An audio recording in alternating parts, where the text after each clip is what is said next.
എല്ലാവർക്കും നമസ്കാരം. അങ്ങനെ കേരള ജനത പിണറായി സർക്കാരിനെ കാലെ വാരി തറയിലടിച്ചു. അത് ഞങ്ങളുടെ കഴിവുകൊണ്ടാണേന്നൊന്നും കോൺഗ്രസ്സുകാർ പറയരുത്. നിങ്ങൾ കഴിഞ്ഞ കൊല്ലം നിങ്ങളെക്കൊണ്ട്, അല്ലെങ്കിൽ കഴിഞ്ഞ 5 കൊല്ലം നിങ്ങളെക്കൊണ്ട് യാതൊരു ഗുണവും ഉണ്ടായിട്ടില്ല. സമയമായപ്പം വേറൊരാൾ ഭരണത്തിൽ വരാൻ സാധ്യതയുള്ളത് കോൺഗ്രസ്സുകാരാണ്, അല്ലെ UDF ആണെന്ന് മനസ്സിലായതുകൊണ്ട് ജനം വോട്ട് ചെയ്തതാണ്. അതിനകത്ത് BJP ഭരണത്തിൽ വരാൻ സാധ്യതയുണ്ടെന്ന് അറിഞ്ഞാൽ ആൾക്കാർ ചിലപ്പോൾ കൂട്ടത്തോടെ അങ്ങോട്ട് ചെയ്തേനെ. ഇത് ശരിക്കും കാലേവാരി അടിച്ചത് ഗതി കെട്ടിട്ട് ജനം കാലേവാരി അടിച്ചതാണ് എന്ന് പറഞ്ഞു കഴിഞ്ഞാൽ ആ കൂട്ടത്തിൽ സഖാക്കന്മാരും കൂടിയെന്ന് അർത്ഥം. ധർമ്മടത്തൊക്കെ നമ്മൾ വോട്ടെണ്ണിക്കൊണ്ടിരിക്കുന്നതിൻ്റെ വാർത്തകൾ കാണുമ്പം ആദ്യത്തെ 6 റൗണ്ട് പിണറായി വിജയനെ വിറപ്പിച്ച് നിർത്തി അവിടുത്തെ UDFൻ്റെ സ്ഥാനാർത്ഥി.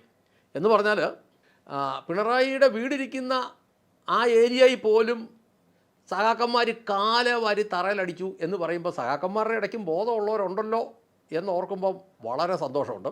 ഈ കമ്മ്യൂണിസ്റ്റുകാർ പൊതുവെ നല്ലവരാണ്. കമ്മ്യൂണിസ്റ്റുകാർക്കൊന്നും ഞാൻ എതിരെ അല്ല, യഥാർത്ഥത്തിലുള്ള കമ്മ്യൂണിസ്റ്റുകാർക്ക്. ഇതിനകത്ത് ഇടയ്ക്ക് കുറച്ച് കൊള്ളക്കാർ വന്ന് കൂടിയതാണ് ഈ പ്രശ്നമായത്. കുറേ അന്തംസിന് പിന്നെ ഇതെന്നാ പറഞ്ഞു കഴിഞ്ഞാലും അവർക്കിത് കാര്യം മനസ്സിലാകില്ല. പക്ഷെ അതിനപ്പുറത്ത് കാര്യങ്ങൾ അറിയാവുന്നവരുണ്ടത് കൊണ്ട് അവരും കൂടി കാലെ വാരി അടിച്ചതിൻ്റെ തെളിവാണ് 6 റൗണ്ട് പിണറായി അവരെ വിറപ്പിച്ചത്.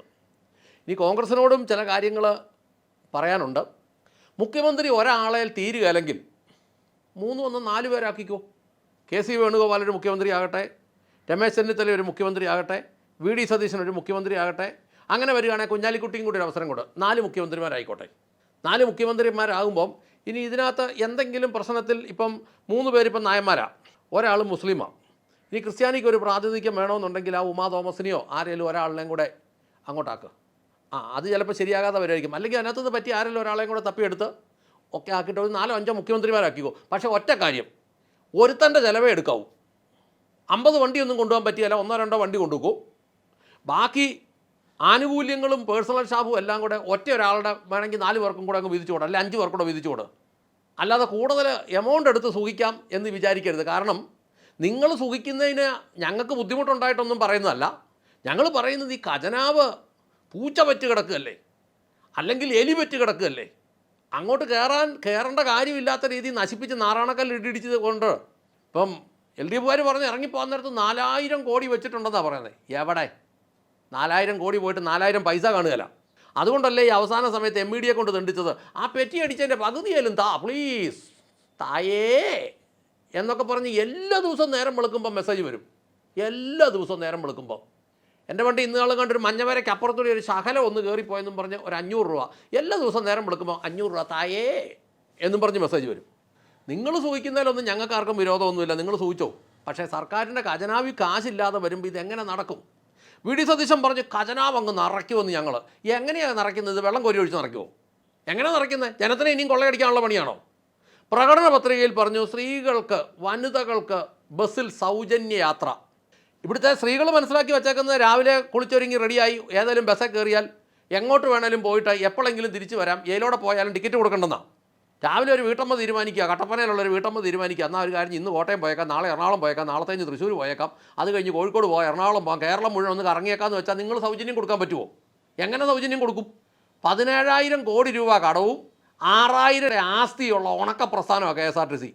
ഈ KSRTCയിൽ എങ്ങനെ സൗജന്യം കൊടുക്കും? കർണാടകത്തിൽ ഇത് പ്രഖ്യാപിച്ച് പരാജയപ്പെട്ടതല്ലേ, പിന്നെ എങ്ങനെ കൊടുക്കാമെന്നാണ് നിങ്ങൾ ധരിച്ചു വെച്ചിരിക്കുന്നത്? ഇവിടുത്തെ സ്ത്രീകൾ ധരിച്ചു വെച്ചിരിക്കുന്നത് ഇനിയിപ്പം ഗവൺമെൻറ് അങ്ങോട്ട് അധികാരത്തിൽ കയറിയാൽ പിറ്റേ ദിവസം തൊട്ട് ലോകം മുഴുവൻ പോകും, പല വീടുകളിലും കലകം ഉണ്ടാവും. നേരം വെളുക്കുമ്പോൾ ഇവർ കുളിച്ചൊരുങ്ങി റെഡിയായി 5 പൈസ വണ്ടിക്കൂലി വേണ്ട, ഇച്ചിരി ചാപ്പാടിനുള്ള പൈസ മാത്രം കയ്യിലുണ്ടെങ്കിൽ കേരളം മുഴുവൻ ഇവർ കറങ്ങാൻ തുടങ്ങി കഴിഞ്ഞ് കഴിഞ്ഞാൽ കുടുംബങ്ങളോട് തകരും. അപ്പോൾ നിങ്ങൾ എങ്ങനെ ഇത് നടത്തും? അതോ ഷീ ബസ് എന്നും പറഞ്ഞുകൊണ്ട് ഒരു ബസ് ഇറക്കിയിട്ട്, ഷീ ബസ്സെ പെണ്ണുങ്ങൾ കയറാനും പോകുന്നില്ല, അങ്ങനെ ഇറക്കിയിട്ട് രാവിലെ ഒരു കുറച്ച് നേരം അല്ലെ വൈകുന്നേരം ഒരു കുറച്ച് നേരം മാത്രമാണോ? നിങ്ങൾ പറഞ്ഞപ്പോൾ, നിങ്ങളുടെ നേതാവ് രാഹുൽ ഗാന്ധി പറഞ്ഞപ്പോൾ ജനം ധരിച്ചു വെച്ചേക്കുന്ന മൊത്തം അങ്ങോട്ട് സൗജന്യമായിട്ട് കൊടുക്കുമെന്ന്. എങ്ങനെ കൊടുക്കും? ഇനി കോളേജ് പെൺപിള്ളേർക്ക് 1000 രൂപ വെച്ച് മാസം കൊടുക്കുമെന്ന് പറഞ്ഞു. പിള്ളേർ സ്കൂട്ടറിന് പെട്രോൾ അടിക്കാനും മൊബൈൽ ചാർജ് ചെയ്യാനും കറങ്ങാനും ഒക്കെ ആയിട്ട് 1000 രൂപ നോക്കിയിരിക്കുക. നിങ്ങൾ ആരുടെ വായിന്നെടുത്ത് കൊടുക്കും 1000 രൂപ വെച്ച് എല്ലാ മാസവും? ഇനി 3000 രൂപ പെൻഷൻ കൊടുക്കാമെന്ന് പറഞ്ഞു. 3000 രൂപ വെച്ച് പെൻഷൻ കൊടുത്തില്ലെങ്കിൽ ഇനി പ്രായമുള്ളവരുടെ കൂടെ ഇളകുകയല്ലേ? എവിടെ നിന്നെടുത്ത് കൊടുക്കും നിങ്ങൾ? എങ്ങനെ കൊടുക്കുമെന്ന് പറഞ്ഞേ. ഇനി ഇന്ദിരാ ഗ്യാരണ്ടി എന്നും പറഞ്ഞുള്ള ഇൻഷുറൻസ് പദ്ധതി ഇപ്പോൾ നടപ്പാക്കും. 25 ലക്ഷം രൂപയുടെ ചികിത്സിക്കാമെന്നുള്ള കണക്കൂട്ടിൽ ആൾക്കാർ നിൽക്കുമ്പം ഇവർക്ക് മുഴുവൻ ഇത് എങ്ങനെ എടുത്ത് കൊടുക്കും? പ്രഖ്യാപനം ചുമ്മാ അങ്ങോട്ട് പ്രഖ്യാപിച്ച കാര്യം നടക്കും, ഇതെടുത്ത് കൊടുക്കാൻ പറ്റണ്ടേ? എവിടുന്ന് എടുത്തു കൊടുക്കും, എങ്ങനെ എടുത്തു കൊടുക്കും? ഒന്നും കൂടെ ജനത്തിനെ കൊള്ളയടിക്കാമെന്നാണോ? ജനത്തിൻ്റെ സാമ്പത്തിക നട്ടലൊടിഞ്ഞു നിൽക്കുക. ഇതുപോലെ സാമ്പത്തികമായി തകർന്നു നിൽക്കുന്ന ജനത്തിന് നിങ്ങൾ ഇനി പടപടാന്ന് നികുതി കൂട്ടിയോ പെറ്റി കൂട്ടിയോ ഒന്നും ജനത്തിൻ്റെ കയ്യിൽ നിന്ന് പൈസ പിരിക്കാൻ പറ്റില്ല. അങ്ങനെ രക്ഷയില്ലാതെ വന്ന നാട് വിട്ടു പോവുകയുള്ളൂ ജനം. ഞാൻ പലപ്പോഴും പല വീഡിയോകളിൽ പറഞ്ഞിട്ടുള്ളതുപോലെ ആദ്യമേ നിങ്ങൾ ഈ സ്ഥലത്തിൻ്റെ അടിസ്ഥാന വില എടുത്ത് കളയണം. അതൊരു 10 കൊല്ലം മുമ്പ് അല്ലെങ്കിൽ ഈ പിണറായി ഇത് കൂട്ടുന്നതിന് മുമ്പ് എങ്ങനെയായിരുന്നു അതിൻ്റെ മാനദണ്ഡം, ആ രീതിയിലാക്കണം. 2 രജിസ്ട്രേഷൻ ഫീസ് നിങ്ങൾ എടുത്ത് കുറയ്ക്കണം. ഇത് ഈ രീതിയിൽ ഈ 10-11% വെച്ച് കൊടുക്കാൻ പറ്റിയല്ല. അതൊരു 3-4% നടത്തണം. എന്തെങ്കിലും വസ്തുവെങ്കിലും വിറ്റ് മനുഷ്യൻ കടമൊന്ന് വീട്ടിൽ നേരെ നിൽക്കട്ടെ. നിങ്ങൾക്കറിയാവോ, കോൺഗ്രസ്സുകാരോട് പറയട്ടെ, എന്ന് പറഞ്ഞൊരു ബാങ്ക് ഉണ്ടല്ലോ ഇപ്പോൾ ഇവിടെ, കേരള ബാങ്ക്. കേരള ബാങ്കിന് കഴിഞ്ഞ കൊല്ലം 1 ലക്ഷം കോടിയിലധികം സ്വർണം പണയം ഇരിക്കുക. ഇതുപോലെ സ്വർണം കൊണ്ട് പണയം വെക്കുന്നത് എന്തുകൊണ്ടാണെന്ന് ചോദിച്ചാൽ ആൾക്കാർക്ക് ഒരു ഗതിയും പരഗതിയും ഇല്ലാഞ്ഞിട്ടാണ്. അതുകൊണ്ട് ആൾക്കാരെ കൊള്ളയടിച്ച റേറ്റ് കൂട്ടുന്ന പരിപാടി കുറച്ചേ മതിയാവും.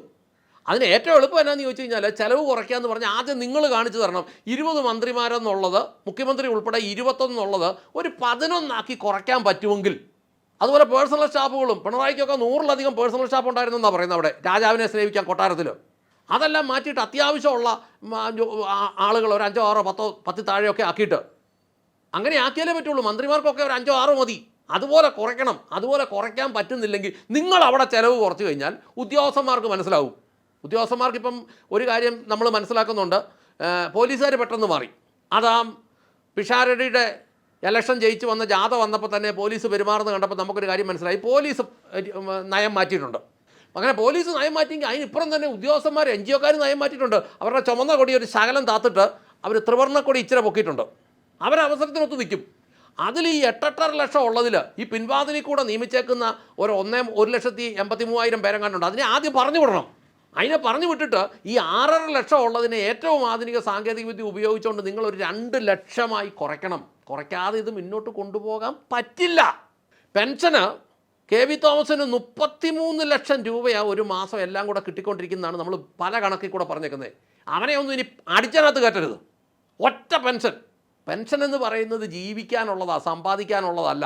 അതൊരു 20,000-നും 30,000-നും ഇടയ്ക്ക് സീല് ചെയ്യാതെ ഇത് മുന്നോട്ട് കൊണ്ടുപോകാൻ പറ്റിയല്ല. 102 സീറ്റിൻ്റെ മൃഗീയ ഭൂരിപക്ഷമുള്ള നിങ്ങൾക്കിത് ചെയ്യാൻ പറ്റുന്നില്ലെങ്കിൽ നിങ്ങളെ ചവറ്റുകൊട്ട കളയേണ്ടി വരും. ജനം എടുത്ത് കളയും. എന്ന് പറഞ്ഞാൽ ഇപ്പം LDF-നെ എടുത്ത് ദൂരെ കളഞ്ഞു. ഇനി നാളെ ജനം ഇത് പറ്റുന്നില്ല, UDF-നെ എടുത്ത് ദൂരെ കളയും. പിന്നെ വരുന്നത് BJP ആണെങ്കിൽ ഒറ്റ കാര്യം പറഞ്ഞേക്കാം, LDF-നും പിന്നെ UDF-നും ഇവിടെ നിൽക്കേണ്ടി വരികയില്ല. പിന്നെ ജീവിതത്തിൽ നിങ്ങൾ കേരളം ഭരിക്കാമെന്ന് ആരും ഓർക്കണ്ട. അതുകൊണ്ട് കോൺഗ്രസ്സുകാർ അങ്ങോട്ട് കയറിയിരുന്നപ്പോൾ ഓർത്തോ, നിങ്ങൾ ശരിക്കും മുള്ളുള്ള മുരിക്കലാണ് കയറിയിരിക്കുന്നത്. ഇത് സുഗമമായിട്ട് കൊണ്ടുപോകാം എന്ന് ചിന്തിക്കുമ്പം പ്രഖ്യാപിച്ച കാര്യങ്ങൾ ഒക്കെ എങ്ങനെ നടക്കുമെന്ന് താഴെ ഇരുന്ന് വോട്ട് ചെയ്ത ഞങ്ങൾക്കറിയത്തില്ല. പിന്നെ നിങ്ങൾക്ക് എങ്ങനെ അറിയാം? പിണറായി പറഞ്ഞ പോലെ KRAയിൽ വരും, അതിന് മാറ്റമൊന്നുമില്ല. എങ്ങനെ വരും? അതുപോലത്തെ ഒരു പ്രഖ്യാപനമാണെങ്കിൽ ജനം ഓടിച്ചിട്ടടിക്കും. അപ്പോൾ അതുകൊണ്ട് ഖജനാവ് നിറയ്ക്കാനുള്ള കാര്യങ്ങൾ ജനത്തിനെ കൊള്ളയടിക്കാതെ, വിദേശത്ത് പോയ ചെറുപ്പക്കാരെ കൊണ്ടുവന്ന് പുനരധിവസിപ്പിക്കാനുള്ള കാര്യങ്ങൾ ജനത്തിനെ കൊള്ളയടിക്കാതെ കാര്യങ്ങൾ മുന്നോട്ട് കൊണ്ടുനടക്കാനുള്ള സംവിധാനങ്ങൾ ഉണ്ടാക്കുന്നില്ലെങ്കിൽ ഈ 102 സീറ്റുണ്ടെങ്കിലും ഒന്നും ചെയ്യാൻ മേലാത്ത മൊണ്ണകൾ എന്ന പേരോടുകൂടി ഇറങ്ങിപ്പോകേണ്ടി വരും നിങ്ങൾക്ക് എന്ന് ഓർമ്മിപ്പിച്ചുകൊണ്ട് നിർത്തട്ടെ. നന്ദി.